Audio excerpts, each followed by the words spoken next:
ঈদ মানে খুশি, ঈদ মানে আনন্দ।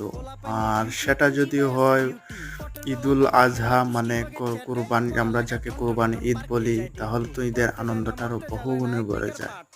বছরের ২ টা ঈদ, তার মাঝে কোরবানি ঈদ অন্যতম।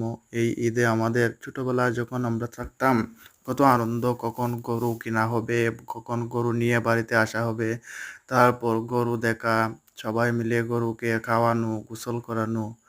সেই দিনগুলোর কথা যখন মনে পড়ে তখন খুবই আবেগ আপ্লুত হয়ে পড়ি। কিন্তু এখন বড় হয়ে গেছি, তাই এখন গরুর জন্য অপেক্ষা নয়, এখন নিজেকে গরু কিনতে যেতে হয়, তারপর গরু নিয়ে বাড়িতে আসতে হয়।